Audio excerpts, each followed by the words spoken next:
दोस्तों yes bank की बात करें तो कल कंपनी अपना क्वार्टर थ्री का रिजल्ट डिक्लेयर करने जा रही है और उसके पहले स्टॉक के अंदर आज शानदार तेजी देखने को मिल रही है। जबरदस्त वॉल्यूम में कामकाज हो रहा है। तो उसके पीछे वजह की रिजल्ट पॉजिटिव आने की संभावना बन चुकी है। अलग अलग ब्रोकरेज हाउस का क्या कहना है रिजल्ट को लेकर उसको अच्छे से समझेंगे। इसके अलावा यस बैंक से संबंधित एक बड़ी अच्छी गुड न्यूज और निकल के आ रही है जिसको हम इस वीडियो के माध्यम से समझने की कोशिश करेंगे। यस बैंक आप देख ही सकते हो कि इस समय बहुत मजबूत दिखाई दे रही है क्योंकि एसएमबीसी का इसको साथ मिल चुका है। जब ग्लोबल पार्टनर साथ में होता है तो आप समझ सकते हो कंपनी आगे बढ़ने की रणनीति के साथ आगे बढ़ सकती है। जल्द ही यहाँ पे कुछ बड़े फैसले और लिए जाएंगे। तो आप समझ सकते हो कि यस बैंक के लिए एक सुनहरा दौर शुरू होता हुआ दिखाई दे रहा है। कंपनी बहुत सारी पार्टनरशिप कर चुकी है, बहुत सारे बिजनेस में एंट्री कर चुकी है। ऐसे में क्या है आगे की संभावना और रिजल्ट की क्या संभावना बन रही है उसको भी जानेंगे इस वीडियो के माध्यम से। लेकिन फ्रेंड्स उससे पहले अगर आप पहली बार हमारे चैनल पे आए तो चैनल को सब्सक्राइब कर दीजिए, एक बेल आइकॉन दबा दीजिए ताकि जब भी नया वीडियो बने पहला नोटिफिकेशन आपको मिले। वीडियो पसंद आए तो लाइक से जरूर कीजिए। चलो फ्रेंड्स वीडियो स्टार्ट करते हैं। मैं हूं आपका दोस्त एसबी दवे और हमारे अपने चैनल ऑनलाइन कमाई में आपका बहुत बहुत स्वागत है। सबसे पहले यस बैंक के कारोबार की बात करें तो 23.43 पर इसमें स्टॉक आपको ट्रेड करता हुआ दिखाई देगा, जहां पे 2.09% की अच्छी खासी तेजी देखने को मिल रही है। तो आप देखो कि सुबह शुरुआत ही पॉजिटिव हुई 23 पर, क्लोजिंग 22.95 पर थी परसों की। इंट्राडे में आप देखें तो 23 का ही लो बना है, यहाँ से एक तरफा पॉजिटिव माहौल बना जिसकी वजह से 23.67 तक स्टॉक चला गया है। अब आप देखें 16.02 इसका 52 वीक का लो है, लेकिन हाई 24.30 का है। अब आप देख ही सकते हो कि 21.50 की प्राइस से एसएमबीसी को शेयर अलॉट किए गए हैं और आप देख सकते हो कि यहाँ पे एसबीआई ने अपनी होल्डिंग कम की है आरबीआई के रूल्स के तहत। तो एक तरह से फेयर वैल्यू भी इसको मिल चुका है और इसी वजह से स्टॉक इससे ऊपर आपको ट्रेड करता हुआ दिखाई देगा। फिलहाल 73.49 के का इसका मार्केट कैप है। तो पूरे बाजार में वॉल्यूम के मामले में नंबर 5 पे है, यानी टॉप 5 में शामिल है इस समय। तो अच्छे वॉल्यूम में कामकाज हो रहा है, बड़े फंड हाउस की खरीदारी शुरू हो चुकी है क्योंकि रिजल्ट पॉजिटिव आने की उम्मीद दिखाई दे रही है। उसके लिए रिजल्ट के पहले ही यहाँ पे लोगों की खरीदारी शुरू हो चुकी है। यहाँ पे पिछले 2-3 सालों का परफॉर्मेंस इसकी देखें तो यहाँ पे 3 मंथ का जो हाई बना वो 24.14 का स्टॉक फिलहाल उस लेवल से थोड़ा सा आपको नीचे दिखाई देगा। 1 ईयर का जो हाई है वो 24.30 के आसपास है और 3 ईयर का जो हाई बना हुआ है वो 32.85 का है। यानी कोविड काल के बाद जब फिर से नई शुरुआत की इसने और 2020 के बाद जो इसका एक सुनहरा दौर आया तो स्टॉक 32 तक चला गया था। 5 ईयर का हाई भी यही है, लेकिन अभी स्टॉक उस लेवल से नीचे है। यहाँ पे अगर हम 3 मंथ के लो की बात करें तो 21.15 के आसपास है, जबकि 1 ईयर का लो इसका 16.02 का है। स्टॉक काफ़ी नीचे आया था। 3 ईयर का लो इसका 14.40 के आसपास है, जबकि 5 ईयर का लो 10.50 ₹10 में ही स्टेट बैंक ऑफ इंडिया और दूसरी बैंकों को शेयर अलॉट किए गए थे फिर से यस बैंक को खड़ा करने के लिए। यहाँ पे इसकी परफॉर्मेंस देखें पिछले एक सप्ताह में 0.26% के आसपास की समय गिरावट देखने को मिलेगी। यानी फिलहाल स्टॉक थोड़ा सा आपको कमजोर देखने को मिलेगा, लेकिन पिछले एक महीने में 6.93% के आसपास की इसमें तेजी बन चुकी है। 3 मंथ की बात करें यहाँ पे 0.51% के आसपास की तेजी है, जबकि 6 मंथ के हिसाब से इसने 17.26% का अच्छा खासा रिटर्न दिया है और 9 मंथ के हिसाब से तो 36.68% के आसपास की अच्छी तेजी बनी है। यानी ओवरऑल इसका प्रदर्शन अच्छा है, सिर्फ 1 वीक के हिसाब से थोड़ा सा कमजोर, लेकिन अब वो देख सकते हो आंकड़े वो भी पॉजिटिव होता हुआ दिखाई देगा। तो यहाँ पे आप देख सकते हो कि रिजल्ट के पहले पॉजिटिव माहौल बना, इंट्राडे में 3% के आसपास की तेजी बनी है। तो यहाँ पे रिजल्ट की क्या संभावना बन रही है उसको समझेंगे। इन्वेस्टर के लिए इसमें क्या बेनिफिट दिखाई दे रहा है।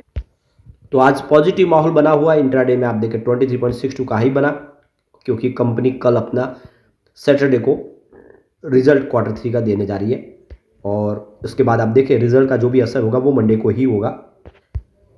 तो रिजल्ट के पहले वॉल्यूम ज़बरदस्त बढ़ रहा है और इसका मतलब यह है कि लोगों को क्वार्टर 3 से काफ़ी उम्मीद है और इसी वजह से यहाँ पे रिजल्ट के पहले खरीदारी शुरू हो चुकी है। तो यहाँ पे कोटक इंस्टीट्यूशनल इक्विटीज़ का क्या कहना है रिजल्ट को लेकर उसको अच्छे से समझ लेते हैं। तो कोटक को लगता है कि इस बार नेट इंटरेस्ट इनकम की बात करें तो यह कंपनी की 2425.4 करोड़ के आसपास रह सकती है। यानी यहाँ पे 9.1% की ईयर ऑन बेसिस पे जंप देखने को मिल सकती है, जबकि क्वार्टर ऑन क्वार्टर बेसिस पे 5.4% की जंप देखने को मिल सकती है। यानी कोटक के हिसाब से नेट इंटरेस्ट इनकम बढ़ सकती है। प्री प्रोविजनिंग ऑपरेटिंग प्रॉफिट की बात तो 1254 करोड़ के आसपास रह सकता है, जिसमें 16.2% की ईयर ऑन बेसिस पे जंप देखने को मिल सकती है, लेकिन क्वार्टर ऑन क्वार्टर बेसिस पे 3.3% की गिरावट हो सकती है। इसके अलावा जो नेट इंटरेस्ट मार्जिन की बात करूँ, यहाँ पे 2.9% की वृद्धि देखने को मिल सकती है। नेट प्रॉफिट की बात करें तो कोटक को लगता है कि 601.5 करोड़ का कंपनी बताएगी, जिसमें ईयर ऑन बेसिस पे 1.8% की गिरावट देखने को मिल सकती है, और यहाँ पे क्वार्टर ऑन क्वार्टर बेसिस पे 8.1% की गिरावट देखने को मिल सकती है। यानी कोटक के हिसाब से प्रॉफिट कम हो सकता है, इनकम बढ़ती हुई दिखाई दे सकती है। तो यहाँ पे देखिए कि जो नेट इंटरेस्ट इनकम है उसमें 9% की ग्रोथ देखने को मिल सकती है। तो यहाँ पे जो कंपनी के जो सेगमेंट वाइज देखें तो रिटेल पोर्टफोलियो की बात करें तो डिपॉजिट ग्रोथ इस बार 5% ईयर ऑन बेसिस पे कम रह सकता है। नेट इंटरेस्ट मार्जिन 2.9% के आसपास रह सकता है। तो कुछ वॉलेटिलिटी देखने को मिल सकती है इस बार। लगता है कि कोटक को कि इस बार थोड़ा सा रिजल्ट है वो कमज़ोर रह सकता है, या यूँ कह सकते हैं कि फ्लैट रह सकता है। दूसरी तरफ अगर हम आईसीआईसीआई सिक्योरिटीज़ की बात करें तो यस बैंक का जो नेट इंटरेस्ट इनकम है वो 2429.7 करोड़ के आसपास रह सकता है, जिसमें 5.6% की ईयर बेसिस पे वृद्धि देखने को मिल सकती है, और यहाँ पे क्वार्टर ऑन क्वार्टर बेसिस पे, और 9.3% की वृद्धि ईयर ऑन बेसिस पे हो सकती है। यानी आईसीआईसीआई सिक्योरिटीज़ को भी लगता है कि इस बार नेट इंटरेस्ट इनकम बढ़ेगी। Pre provisioning operating profit 1345.5 crore के आसपास रह सकता है, जिसमें क्वार्टर ऑन क्वार्टर बेसिस पे 3.8% की जंप और ईयर ऑन बेसिस पे 24.7% की ज़बरदस्त जंप देखने को मिल सकती है। जबकि नेट प्रॉफिट 776.6 करोड़ के आसपास रह सकता है, यानी क्वार्टर ऑन क्वार्टर बेसिस पे 18.7% की शानदार जंप देखने को मिल सकती है, और ईयर ऑन बेसिस पे 26.8% की जंप देखने को मिल सकती है। यानी आईसीआईसीआई सिक्योरिटीज़ के हिसाब से कंपनी का इस बार इनकम भी बढ़ेगी और प्रॉफिट भी बढ़ेगा। अब अगर हम बात करें जेएम फाइनेंशियल सर्विस की तरफ से, इनके क्या कहने हैं रिजल्ट को लेकर, तो यस बैंक की जो नेट इंटरेस्ट इनकम है उसमें 11.8% की ईयर ऑन बेसिस पे जंप देखने को मिल सकती है, और क्वार्टर ऑन क्वार्टर बेसिस पे 8.1% की जंप देखने को मिल सकती है, जो 2486.4 करोड़ के आसपास रह सकता है। प्री प्रोविजनिंग ऑपरेटिंग प्रॉफिट की बात करें तो यह 1403 करोड़ के आसपास रह सकता है, यानी ईयर ऑन बेसिस पे 30% की जंप और क्वार्टर ऑन क्वार्टर बेसिस पे 8.2% की जंप देखने को मिल सकती है। नेट प्रॉफिट जो है वो 775 करोड़ के आसपास रह सकता है, यानी एक तरह से देखें तो ईयर ऑन बेसिस पे 26.6% की ज़बरदस्त जंप देखने को मिल सकती है, जबकि क्वार्टर ऑन क्वार्टर बेसिस पे 18.4% की जंप देखने को मिल सकती है। यानी कुल मिला के दो जो ब्रोकरेज हाउस है आईसीआईसीआई सिक्योरिटीज और जेएम फाइनेंशियल, उनको लगता है कि कंपनी का प्रॉफिट बढ़ेगा ईयर ऑन बेसिस पे भी और क्वार्टर ऑन क्वार्टर बेसिस पे, जबकि कोटक को लगता है कि इस बार प्रॉफिट हल्का सा कम हो सकता है।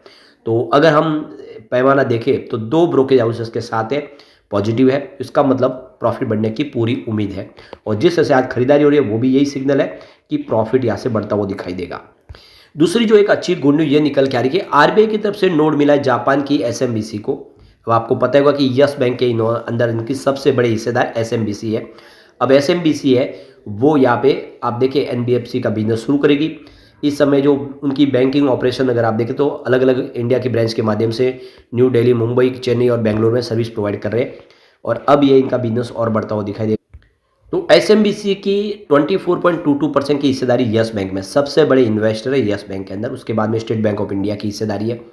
तो आप क्लियरली देख सकते हो कि एक बड़ा जो रोल है वो एसएमबीसी का यहाँ पे दिखा दे रहा है, और एसएमबीसी के पास ग्लोबल एक्सपर्टीज है, तो यस बैंक का बिजनेस ग्लोबल मार्केट में तेज़ी से बढ़ सकता है। एसएमबीसी जिस तरह से अपने बिजनेस एक्सपांड कर रहे हैं, तो जापान बेस इसका जो भी कंपनी का बिजनेस है वो यस बैंक के लिए फ़ायदेमंद साबित हो सकता है। कॉर्पोरेट बैंकिंग में इनके पास काफ़ी अनुभव है, cross border banking solution provide company करेगी, तो यस बैंक के लिए आने वाला जो समय काफ़ी बेहतर होगा, और रिजल्ट के बाद उम्मीद और ज़्यादा पॉजिटिव दिखाई दे रही है। लेकिन फ्रेंड्स, कोई भी इन्वेस्टमेंट करने से पहले अपने फाइनेंशियल एडवाइजर से एडवाइस ले ले या अपना खुद का रिसर्च करें, क्योंकि मैंने वीडियो आपके एजुकेशनल पर्पज़ के लिए ही बनाया। वीडियो पसंद आए तो लाइक शेयर जरूर कीजिए और चैनल को सब्सक्राइब कर दीजिए। Thank you friends.